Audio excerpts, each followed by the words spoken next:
Welcome to சுடுதண்ணி. இன்றைக்கி நம்ம வீடியோவில் ஒரு அட்டகாசமான ஸ்டார்டர் ரெசிபி தான் பார்க்க போகிறோம். கார்லிக் மஷ்ரூம் எப்படி பண்ணுறதுன்னு பார்க்கலாம். வெறும் கம்மியான இன்க்ரீடியன்ட் வச்சு இந்த சூப்பர்பான ரெசிபி நீங்கள் பண்ணலாம். இதோட இன்க்ரீடியன்ஸை நான் டிஸ்கிரிப்ஷன் பாக்ஸில் கொடுக்குறேன். இப்போ வாங்க சேர்ந்து சமைக்கலாம். ஃபஸ்ட்டு இதுக்கு ஒரு பேனில் 2 டேபிள் ஸ்பூன் வெண்ணெய் சேர்த்துக்கோங்க. வெண்ணெய் லைட்டாக மெல்ட் ஆகும்போது இதில் நம்ம பூண்டு சேர்த்துடலாம். நான் இன்றைக்கி 6-7 பல் பூண்டு எடுத்திருக்கேன். இது நல்ல பொடியாக நறுக்கி இதில் சேர்த்துக்கோங்க. 200 கிராம் மஷ்ரூம்க்கு 6-7 பல்லுங்கிறது கரெக்டாக இருக்கும். நல்லா பெரிய சைஸ் பூண்டை தான் எடுத்திருக்கேன். இதை விட அதிகமாக நீங்கள் சேர்த்திங்கன்னா பூண்டோட குவான்டிட்டி கொஞ்சம் அதிகப்படுத்திக்கோங்க. இது நல்லா ரோஸ்ட் ஆகி லைட்டாக கலர் சேஞ்ச் ஆகும் போது இதில் 200 கிராம் மஷ்ரூம்ஸ் சேர்த்துக்கலாம். இதை சேர்க்கும் போது இவ்வளோ பெருசாக நிறையா இருக்க மாதிரி தெரிஞ்சாலும் கொஞ்சம் நேரத்துக்கு அப்புறம் இது நல்லா ஷ்ரிங்க் ஆகிடும். ஒரு 2 பேர் சாப்பிட்ற அளவு தான் இருக்கும். நல்லா வதக்கிடுங்க. இது கூட ஒரு 1/2 டீஸ்பூன் உப்பு, 1/2 டீஸ்பூன் மிளகுத்தூள், 1 டீஸ்பூன் சில்லி ஃப்ளேக்ஸ் சேர்த்துக்கிறேன்.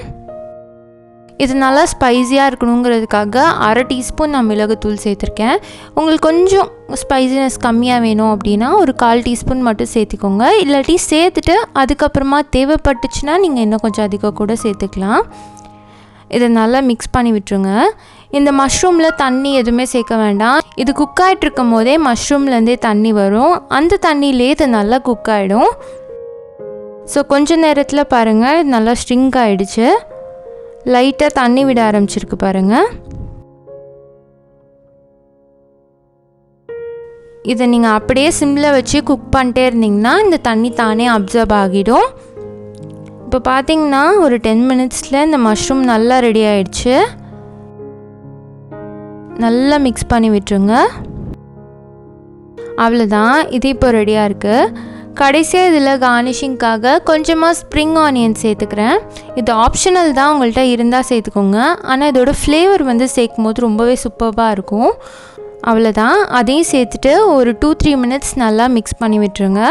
ஒரு ரெஸ்டாரண்ட் ஸ்டைலில் நீங்கள் ஸ்டார்டர் சர்வ் பண்ணணுன்னு நினச்சிங்கன்னா கண்டிப்பாக இதெல்லாம் சேர்த்திங்கன்னா உங்களுக்கு அந்த ஃப்ளேவர் சூப்பராக வரும். எல்லார் வீட்லேயும் இது எப்போவுமே இருக்காது. ஸோ இருந்துச்சுன்னா நீங்கள் சேர்த்துக்கலாம். இப்போ நம்மளோட மஷ்ரூம்ஸ் ரெடி ஆகிடுச்சு. ரொம்பவே சூப்பரான, அப்படியே சாப்பிட்டா நிறுத்த முடியாத அளவு டேஸ்ட்டாக இருக்கும். ரொம்ப சிம்பிளான ரெசிபி தானே. நீங்களும் ட்ரை பண்ணி பார்த்துட்டு எப்படி இருந்துச்சுன்னு எனக்கும் சொல்லுங்கள்.